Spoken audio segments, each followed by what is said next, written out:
Good afternoon, good evening. Paul Liptz here from Jerusalem, the South Center of the World Union for Progressive Judaism. The reason I say morning, lunch, and evening is that we've got people from all around the world, from the United States to Australia and many people in between. This is the first of a two-part series. Tonight I'll be speaking about understanding the Israeli elections, or trying to understand the Israeli elections. And in 2 weeks' time, on January the 27th, I'll be making a post-election analysis.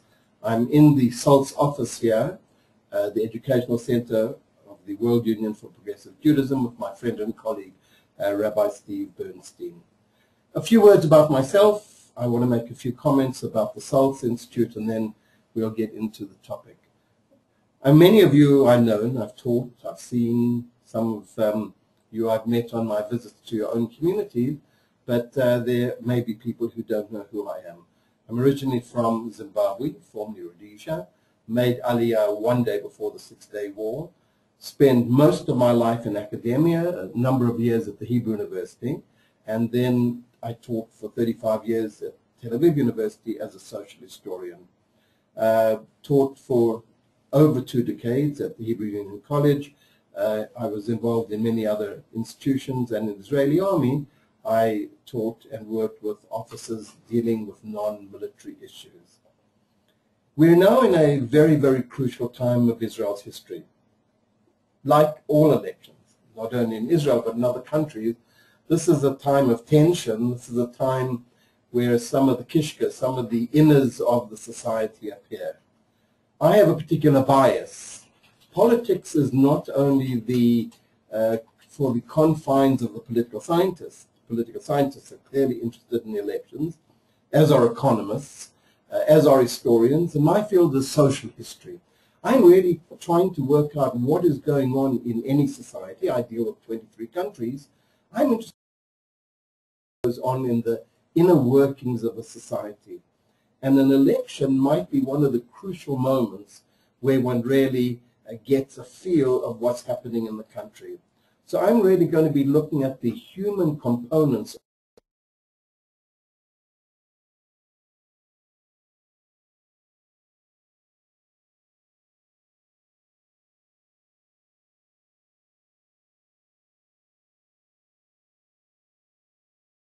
The broadcast is now starting. All attendees are in listen-only mode. In addition, at SALTS, we have 2 seminars coming up. One in February the 7th to the 17th this year, the Butel Seminar for Progressive Jewish Leadership. And then in July the 4th to the 14th, the Bergman Seminar for Progressive Jewish Educators. If you know someone who is suitable, please apply to the SALT Center. You'll see that the SALT's email address is there, salts at... Paul, I just realized that people couldn't hear you before. Okay. So are they? But everybody can hear you now. Okay, so sorry, there was a bit of a technical problem. Apparently you couldn't hear me before. So it's great. If anyone has any problem in terms of what is happening this evening, please don't hesitate to type in, and Steve Bernstein, facing me in the SALT's office, will be able to deal with the issues. To go back to the beginning, my apologies. My name is Paul Liptz, originally from Zimbabwe. I made Aliyah one day before the Six-Day War. I then taught both at the Hebrew University and at Tel Aviv University, where I was a social historian. I deal with the inner workings of societies. I'm interested in 23 countries, but this evening we're dealing with Israel. This is the first part of the 2-part series, and in 2 weeks' time, on January the 27th, I'll be dealing with the post-election issues. So just a little bit about what we want to try and do this evening. As a social historian, I'm interested in the broader components of Israeli society. I'm concerned with polls. I'm concerned with party political platforms, although I'm fairly convinced that in Israel, only a very small percentage of people actually know what any particular party is interested in. And what's happening in Israel at the moment, I think, is a very important broader concept and context. It's not only what's happening in Israel itself, which seems to be important, but some of the broader issues. And this evening I'll try and place the coming election in a broader context and then look at some of the internal events. Just one curios, there are 34 parties standing for election.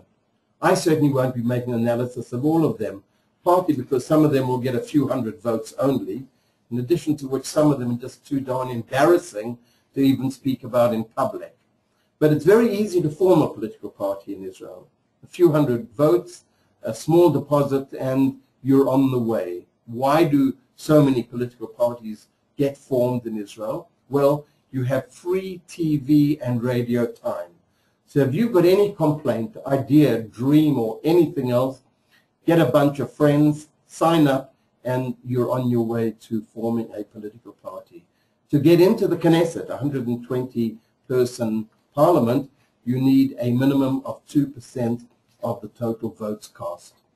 A few words about SALTS, the institution that I'm the educational director of, before we get into the main topic for discussion. The Butel Seminar for Progressive Jewish Leadership will be held between February the 7th and the 17th, next month. And in addition, we have the Bergman Seminar for Progressive Jewish Educators between July the 4th and the 14th. We ask you people, if you're interested or know people who are interested in either of these seminars, please look at the SALTS website or write to SALTS at wupj.org.il, and you'll get information about those seminars. You will notice that you can write questions, and during the next hour or so, please don't hesitate to write a question if you have, and we will try as the session goes along to respond. What I'd like to start off with is looking at Israel's Declaration of Independence. As we don't have a constitution, but we do have basic laws, the Declaration of Independence is the fundamental mechanism for understanding the dreams of the founders of the State of Israel. On the 14th of May, 1948, at Independence Hall in Tel Aviv, David Ben-Gurion, the first Prime Minister, read out the Declaration of Independence. I'm going to read Clause 13, which is without doubt the most important one. The State of Israel will be open for Jewish immigration and for the gathering of the exiles. It will foster the development of the country for the benefit of all its inhabitants. It will be based on freedom, justice, and peace as envisaged by the prophets of Israel. It will ensure the complete equality of social and political rights to all its inhabitants, irrespective of religion, race, or sex. It will guarantee freedom of religion, conscience, language, education, and culture. It will safeguard the holy places of all religions, and it will be faithful to the principles of the Charter of the United Nations. Well, when I look at those dreams, I realize we in Israel have a long way to go. And what one, I think, has to do in terms of being able to appreciate what will be happening in a short time on January the 22nd, on Election Day, is to really understand how Israeli citizens interpret, firstly, the world around them, and secondly, their own dreams and desires. Now, no one has to agree with them. But I think when I'm traveling around the world, I'm often aware that some people find it so difficult to understand why Israelis behave in a particular way. And hopefully that what I'll be doing this evening is really explaining what the Israeli voter, as she or he goes into the voting booth to vote for one of the 34 parties, is feeling and thinking. A very powerful emotion is the concept of the world against us. And I would like to take a number of components of what are perceived as the main threat or threats facing Israel and Israeli society. The first and most dominant one is without doubt the Iranian threat. And as you'll see on the screen, I forwarded here a number of concepts which affect us tremendously. Many Israelis believe that while the sanctions have had some impact, Iran continues to develop its nuclear capacity. Many Israelis feel that the world is hesitating and will hesitate to take any action. Many Israelis believe that former American administrations might have been more active, but this one is less so. And in Israel itself, there is a remarkable tension between various schools of thought, between those who believe a preemptive strike is vital and those who are against it. The second realm of threats is very much involved in what is going on in the Arab world. In January 1911, just some 2 years ago, many people in the world were very excited about the concept of the Arab Spring. Israeli society has always been very, very skeptical. And right from the early stages, Israelis were maintaining that in many realms, the Arab Spring was bad news for Israel. Arabs clearly were in many cases deeply excited about it. But Israelis have been looking around at what's been going on.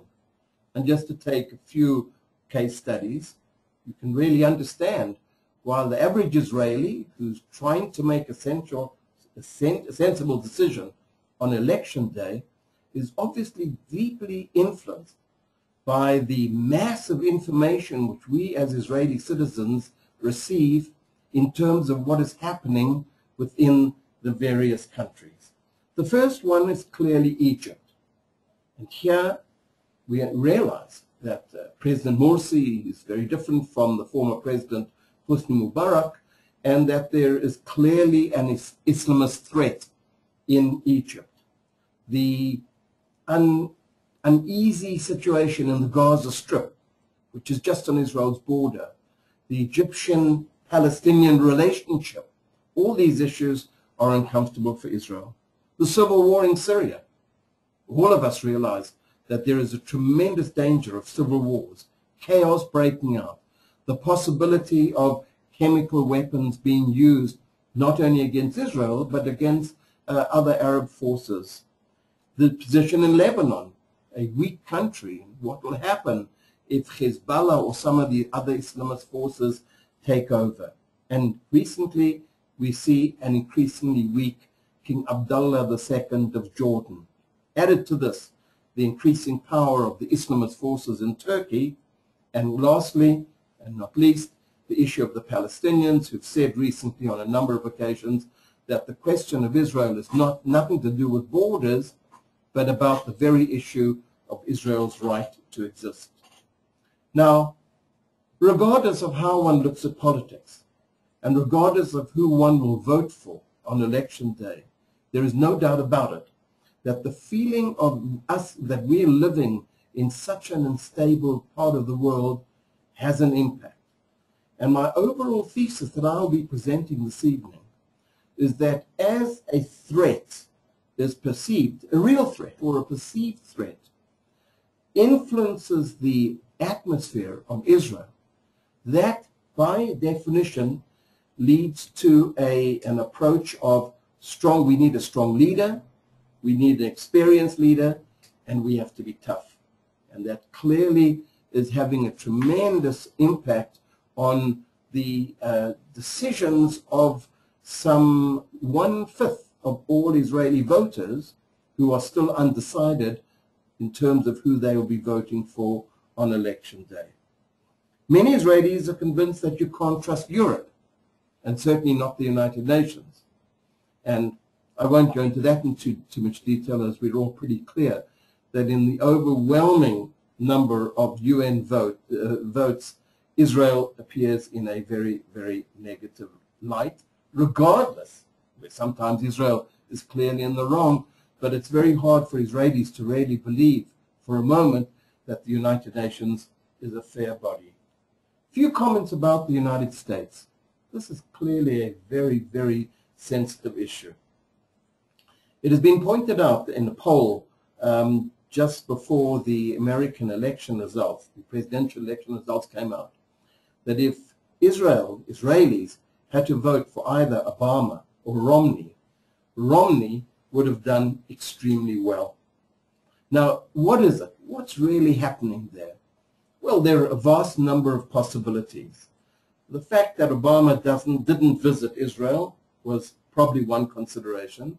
The fact that, as is often mentioned in Israeli media, the chemistry between Bibi Netanyahu and President Obama is not a great kind of chemistry. The two just don't seem to get on.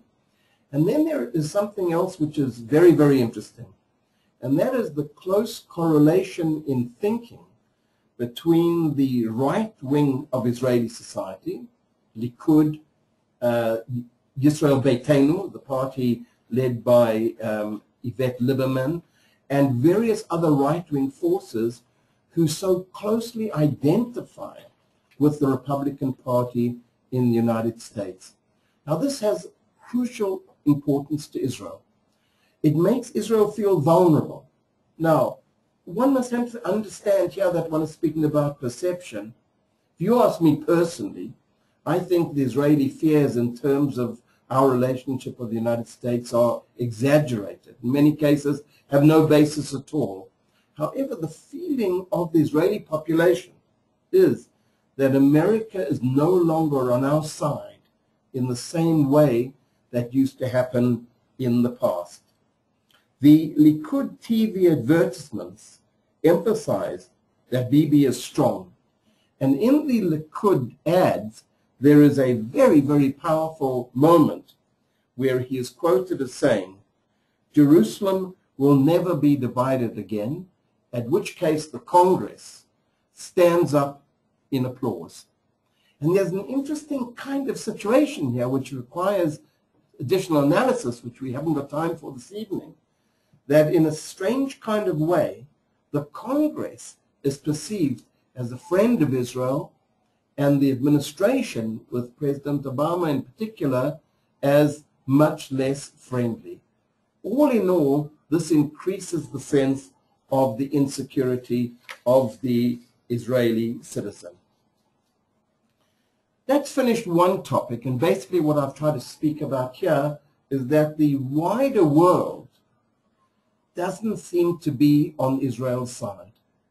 And therefore the concept of we have to be strong, we have to fight for our rights, we have to be cynical, we might even have to be suspicious is important.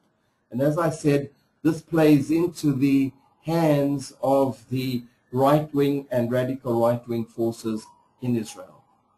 At this moment, if any of you have questions that you would like to ask us, please do write, and we'll try and respond to some of your issues as time goes on.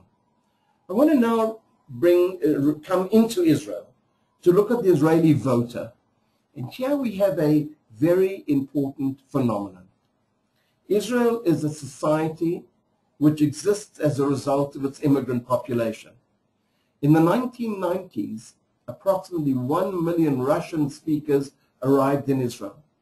And while initially it was clear that many of the Russian speakers were searching for their place on the Israeli political map, after a very short time they identified with the political right. There are many good reasons, many understandable reasons. Firstly, they came from an autocratic totalitarian background. Therefore, the feeling of the leftist, centrist, wishy-washy democracy didn't resonate all that well with them. In terms of the Israeli left, who were identified in the 1990s certainly as being socialists, that was a terrible word for them. Socialism and communism means the same thing in totalitarian Russian-speaking societies, and therefore they had very little to do with any party which had anything to do with the word socialism. There are other issues, and I'm no psychologist, but certainly the psychologists are explaining to us that the concept of the other of many of the Russian speakers in Israel is a similar kind of situation of how they looked at the other in their own countries. The other in Russia, Ukraine, Belarus was the anti-Semite. The other in Israel is the Arabs. And trying, in a certain sense, bringing those two concepts together pushes them to the right, which explains the remarkable success of the Yisrael Beitenu, basically a Russian-speaking party, not exclusively, but basically a party supported by a very significant number of Russian speakers, and that party has had a tremendous amount of electoral success. The second group of immigrants are the French immigrants. Well, who comes to Israel from France? In many cases, certainly not all, but in many cases, people who have either suffered from Islamic anti-Semitism in Paris or any of the other cities, or people who have actually anticipate that France is in the process of being taken over by Islamist forces. They, in coming to Israel, are very, very likely to be supporters of the anti-Arab forces as perceived in the Israeli political scene, which will mean that they also will move over to the right. And the third group, and there are many others, but we don't have time to look at them all, are the American immigrants. Well, one might imagine that American immigrants would come to Israel, and coming out of an openly democratic, constitutionally based society, would support those parties in Israel which are like them. However, it doesn't happen. The polls show us that a very significant number of American immigrants in this country are part of the hardline right. A significant number of people in the West Bank settlements, the settlements of Judea and Samaria, are Americans, American speakers. Some of them have been here for a long time. We have the former influence of the late Rabbi Meir Kahane. We have a group of women called Women in Green, who appear on many demonstrations with green clothing and bang their pots. And many of them are Americans, very clearly right-wing thinkers. There is a school of thought in Israel which maintains that by and large, the Israeli voter has not changed her or his voting pattern. But the impact of such a significant number of voters who by and large have identified with Israeli rights, a point of view which opposes territorial compromise, a point of view which is suspicious of peace negotiations, a point of view that maintains that the Palestinians will never, ever recognize the legitimacy and the right of the state of Israel to exist. That clearly has had a very important impact on Israeli society. Some of you might ask, is this going to be true in the future? And we don't know what will be the position of the Russian speakers, the French speakers, and the Americans who are in Israel in 2 or 3 generations. That we are not quite sure of yet. What am I saying so far? To try and sum up. Basically, I've tried to indicate that there are 2 fundamental issues, somehow on the conscious or subconscious of the Israeli voter. One is, we're not on the right side of the world. Maybe we have never been on the right side of the world, although one can certainly argue against that thesis by virtue of the fact of what happened in the UN vote in November 1947, when the world essentially supported the state of Israel. But it's been a rough journey. In addition to which, the people who've come into this country belong to a political perspective which pushes the center-left and the left parties into a much more difficult situation. I'd like to now look at this issue of the economy. Well, the whole world is in an economic crisis at the moment. But what appears on your screen is very much what I would imagine that a significant number of Israelis would say. The Likud government under Bibi has ensured a strong and healthy society and economy. Well, let me take some statistics and let me anticipate what many people might imagine, that as we often hear, there are lies, damn lies, and statistics. We choose our statistics carefully. Let me present some of the statistics which are constantly repeated by members of the government. Firstly, the GDP per capita in this country is $31,000. 70% of Israelis are middle class. The Israeli democracy is rated 36th in a world of 196 countries. Israelis have a high standard of living, 29th in the world.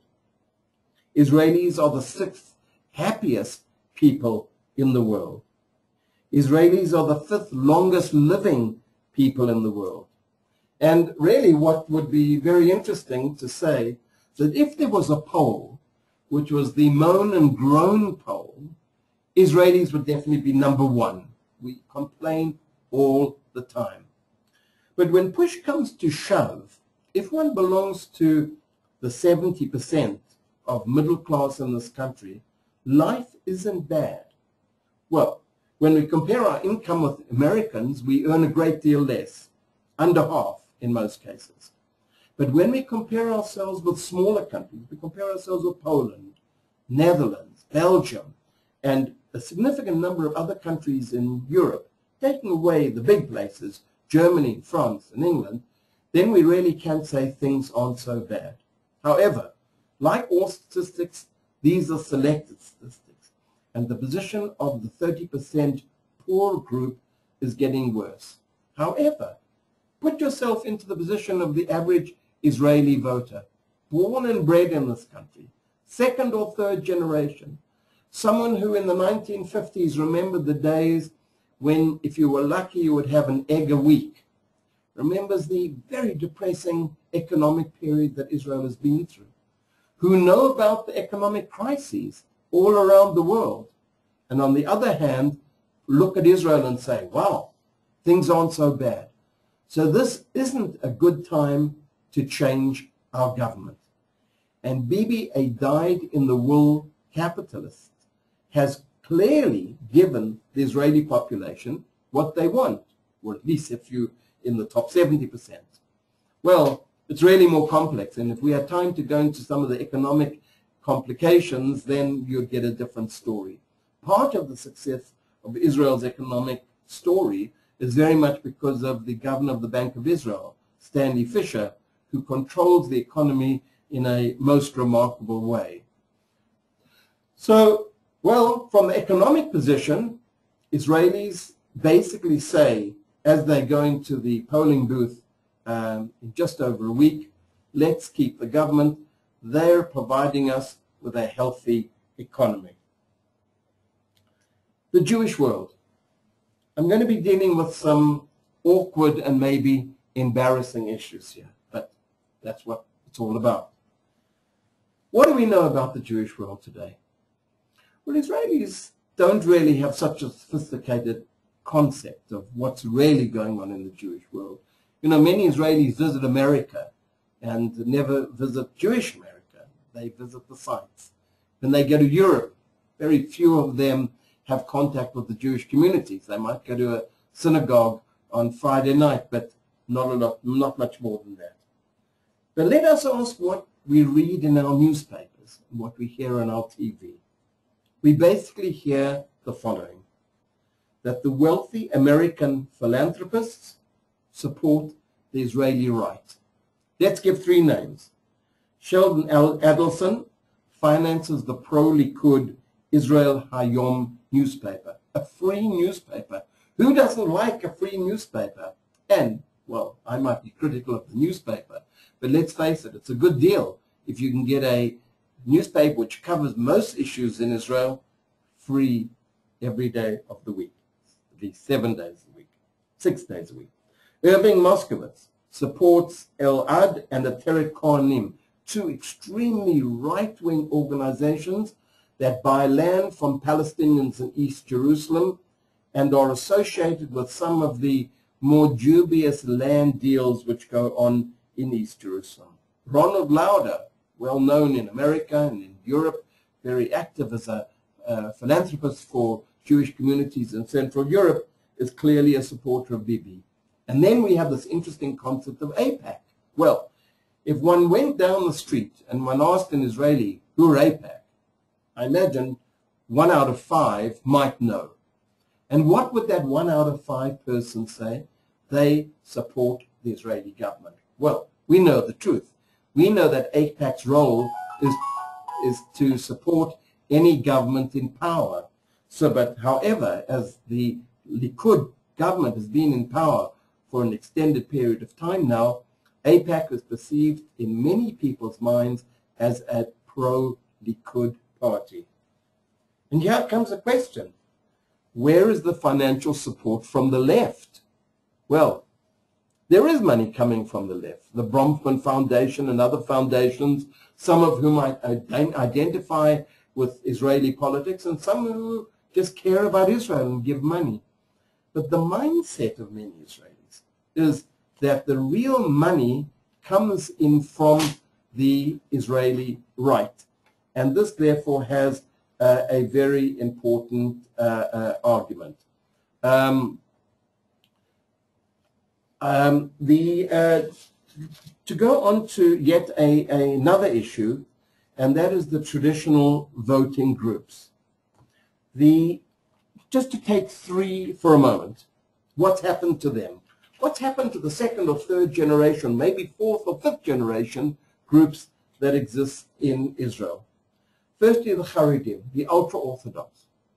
Traditionally speaking, the ultra-Orthodox, the Haredim, divided between the Misnagdim and the Hasidim, were centrists and not very much involved in questions of land. However, in the last few years, they've built a very extremely large settlement.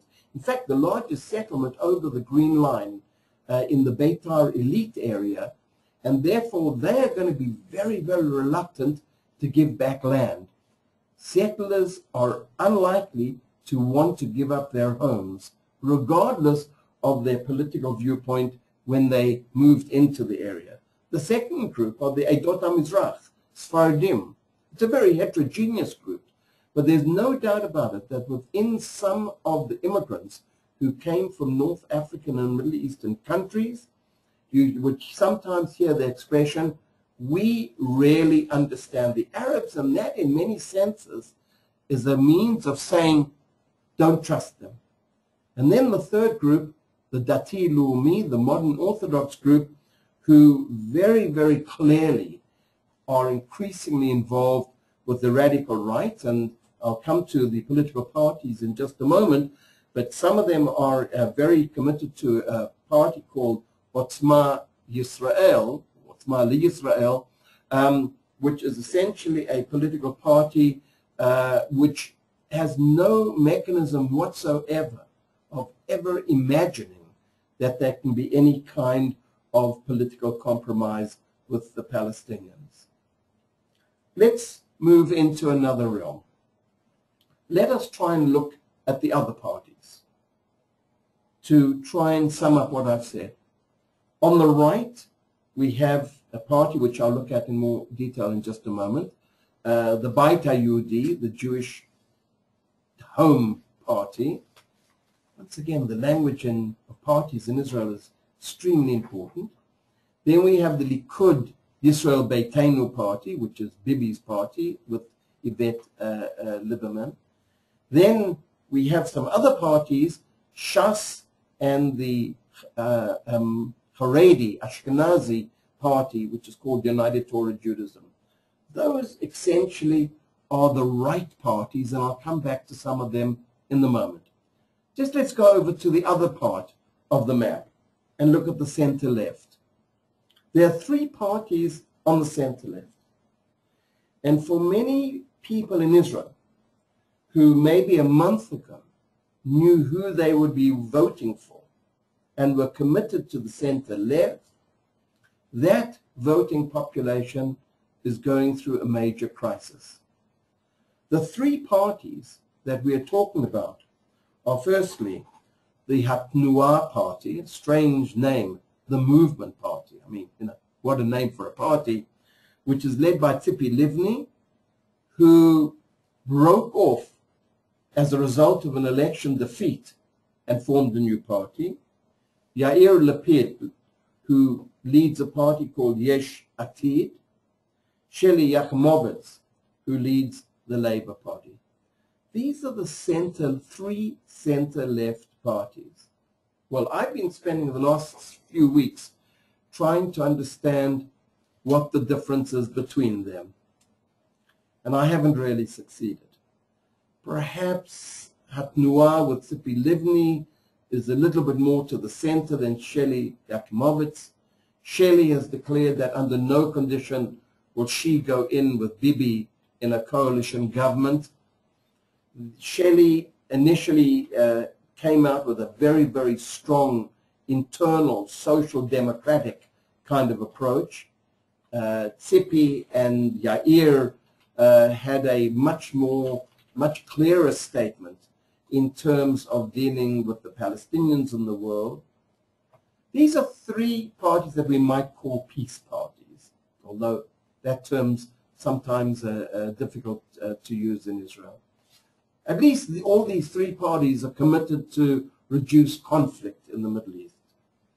But the behavior between them has been absolutely ghastly.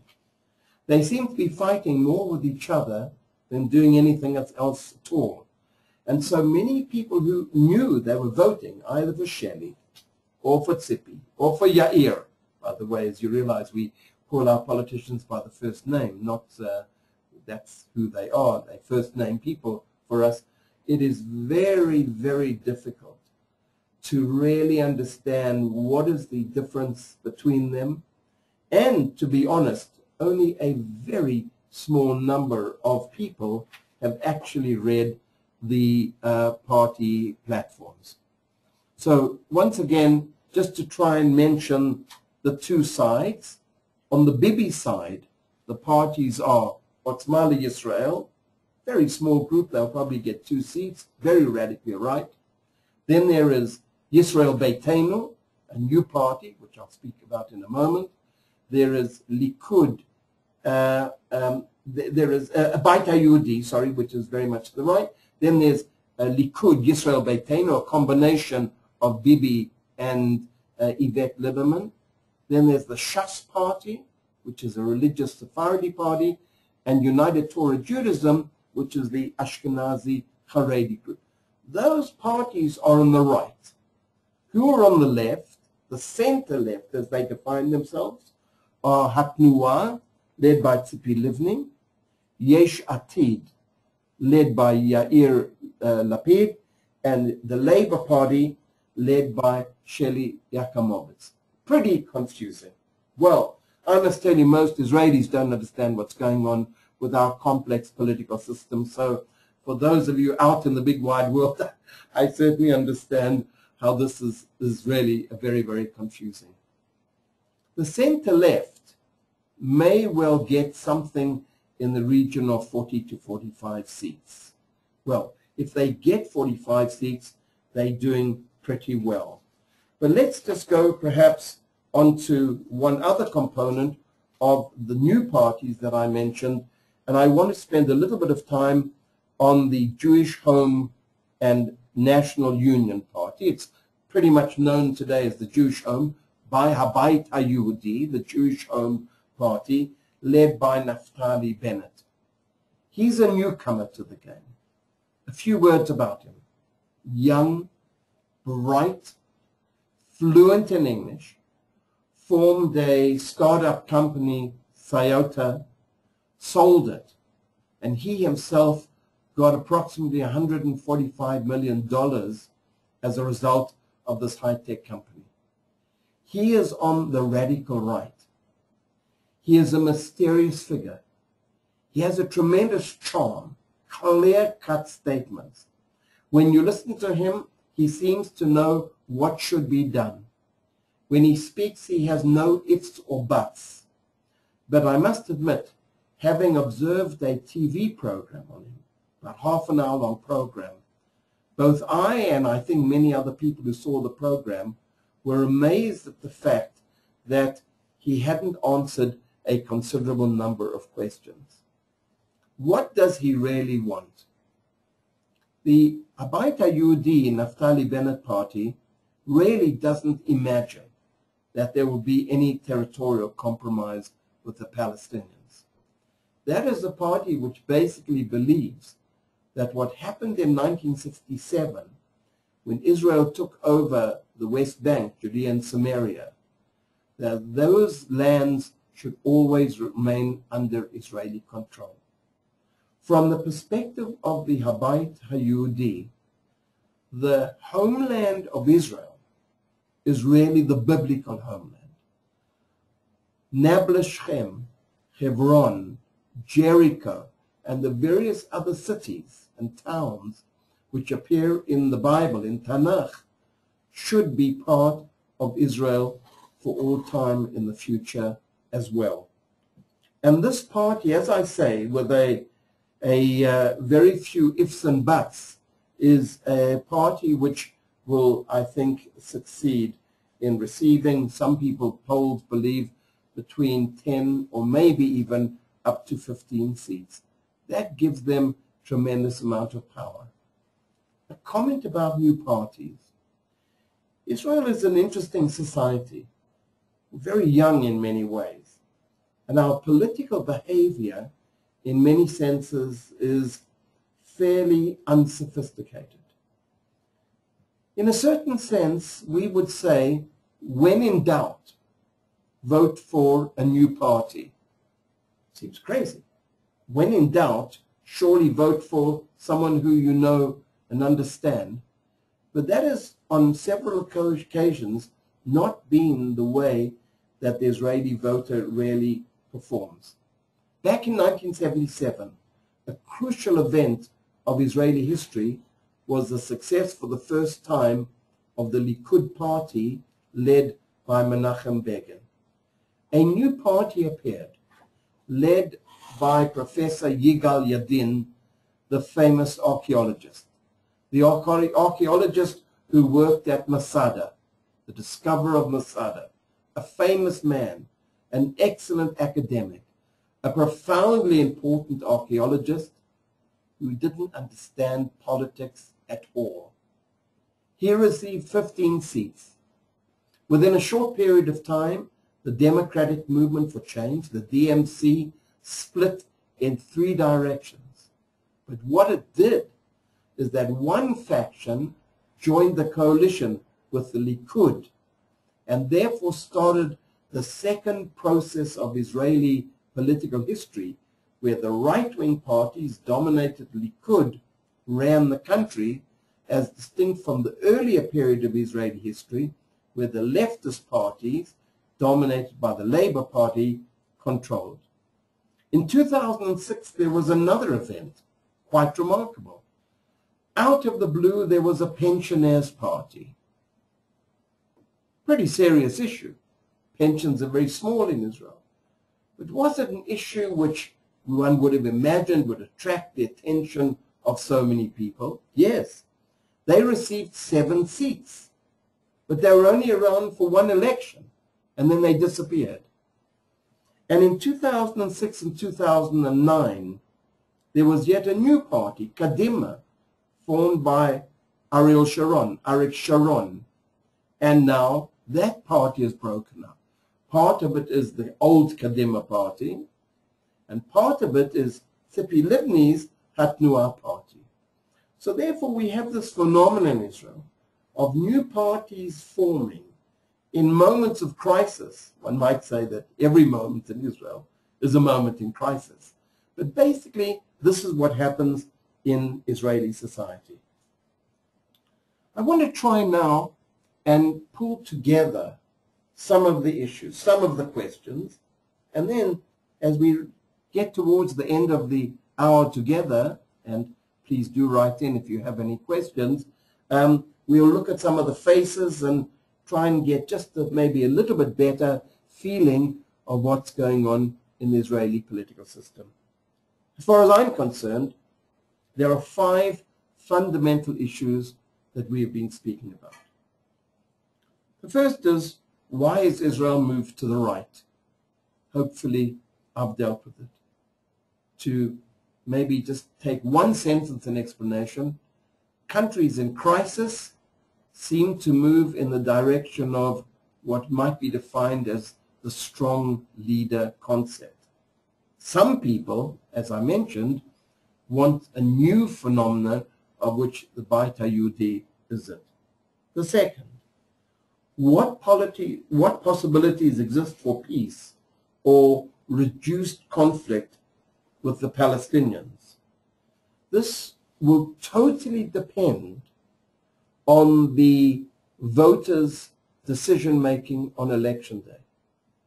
A right-wing government means, to all intents and purposes, that there will be no negotiation, perhaps on any level, with the Palestinians. A successful center-left election, even if they don't get the majority of votes, will push the country in one way or the other into some level of negotiation with the Palestinians. It's not easy. And I would suggest that we don't really use the word peace, but rather what we should start saying is reduced conflict. Now, what is the argument for voting for the center-left? It is possible to imagine that the center-left, the three parties that I mentioned, together with Meretz, which I'll come to in a moment, and in certain situations the cooperation of the three so-called Arab parties, will really be the mechanism for changing the isolation of Israel in the Middle East. The voter for the center-left basically says the following. Firstly, we're going to have to negotiate with our Arab neighbors, and particularly the Palestinians. The voter for the center-left also says, if we are strong enough, we can ensure that Bibi Netanyahu will not listen to the dictates of the right and the radical right, but rather listen to the voice of the center-left. It's a very, very tough situation. And I must tell you that I, in the last few weeks, have been speaking to a very large number of people. And people would even change their voting patterns from week to week. Some people, by the way, very interesting, I've heard people, and chats even yesterday with some good friends, told me that they were going to vote for the Likud. But I've known they've never been right-wing voters. Why are they doing it? They say we would rather prefer a strong Likud than a strong Beit Hayudi radical right party. So there's these very, very strange voting patterns. Point number 3 that one should consider is, are there any significant differences in socio-economic policies between the political parties? The truth is that when push comes to shove, and this isn't popular to say, the real differences between socio-economic policies between one party and another are minimal. It's a change of a few percent in one direction or the other. The military budget of Israel is so profound, so large, that you just don't have the kind of funds you would like to have with a change of the political policy. And once again, the Bank of Israel is a very strong controlling force. And then the fourth question that we should look at is, how can one explain the insistence of constantly emphasizing the Jewish nature of the State of Israel? Quite amazing. What does Jewish mean in this country? And there's a deep discussion going on in Israeli society saying that when you constantly speak about the Jewish nature, you are using terminology which is deeply insulting to the non-Jewish members, citizens of our country. And the fourth issue to consider is, what are the implications of feeling that the world is against us? And is this true? Is this really what we should wake up every morning and feel? What about Australia, Canada, the Czech Republic, Poland, Germany, and the wider Jewish world?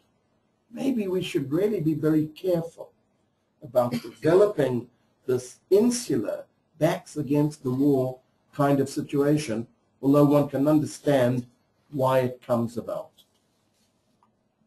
We're reaching the end of our time together. And now, just to give faces to the parties, we would look at the main representatives of the various parties, and I'll try and give just a bit of meat to some of the people and some of the parties which appear.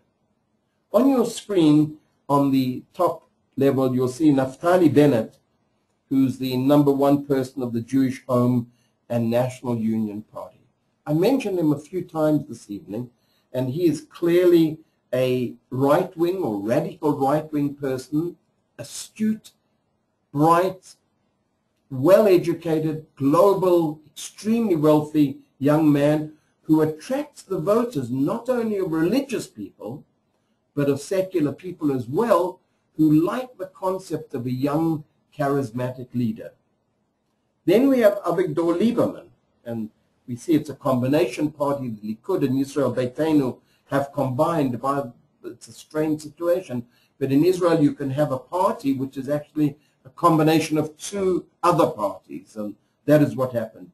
Avigdor Lieberman, who's in a very difficult situation with the authorities at the moment over some unfortunate dealings of, we won't go into it right now, not even clear if he will be moved out of politics, but he has a tremendous amount of influence. Excuse me for saying, but he's pretty much of the dictatorial school of thought. Bibi Netanyahu, interesting figure, charismatic, says all the right things. You never quite know exactly what he's saying, but without doubt, if you walk around the streets of Jerusalem and Tel Aviv, basically what you'll hear is there is no alternative to Bibi. Then we have Yair Lapid. You can see, good-looking guy, comes from a very interesting family. His father, Tommy Lapid, was a television commentator, very, very anti-Haredi, which gives the Lapid family some brownie points. His basic statement to the Israeli voter is, I care for the middle class. That is what he really talks about. If he will care or not and what his power will be, it's not quite clear. Then we have two members of the Shas party, Aryeh Deri and Eli Yishai.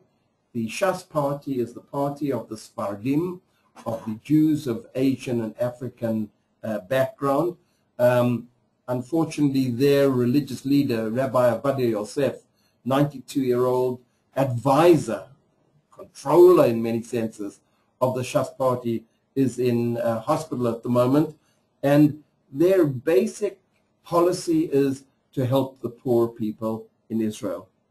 And then we have Yaakov Litzman, who heads the United Torah Judaism Party. That's a whole story in itself, and if we ever had time for another webinar, we could do a whole session on religious concepts of the State of Israel, and particularly looking at the ultra-Orthodox. It's a combination, once again, of two parties. One faction are the Litvaks, those people who came from Lithuania and Latvia, the Misnagdim, and the other one is the Agudat Yisrael party, which is the Hasidim. The Hasidim and the Misnagdim come together, both of them are ultra-Orthodox, come together under the auspices of the United Torah Judaism. If we can just look at the other set of pictures, we have there Tzipi Livni, Shaul Mofaz, and that crowd. A few comments about them. Tzipi Livni, as I mentioned, is the head of Atnua. She also comes from an interesting background. Her father was a member of one of the right-wing groups which existed in the pre-state period, and now she broke off from the Kadima party to form her Hatnua party. The problem with Tzipi is, she was defeated in an internal election, and as a result of that, she formed her own party, not necessarily giving her too many brownie points. She's articulate. She's had a tremendous amount of political experience. She's a tough person, and unclear exactly how many seats she's going to get, but the polls are suggesting somewhere in the region of between 10 and 12. Shaul Mofaz is the leader of Kadima, the party which in the 2009 election got the most seats 28 seats. He's imagined to be getting about 2. Shelley Yakimovich, the Labour Party. Just one comment on the Labour Party. Trying to be as unbiased as possible, what I can say about Shelley is that basically she has the most impressive list of all. She managed to bring together a remarkable group of people, of whom Rabbi Gilad Kariv was number 27 on the Labour list, and it really is a very impressive list, and it is believed that the Labour Party will be the second largest. Then we have Zahava Golan, the Meretz Party, which is probably the only Jewish leftist party in the real sense.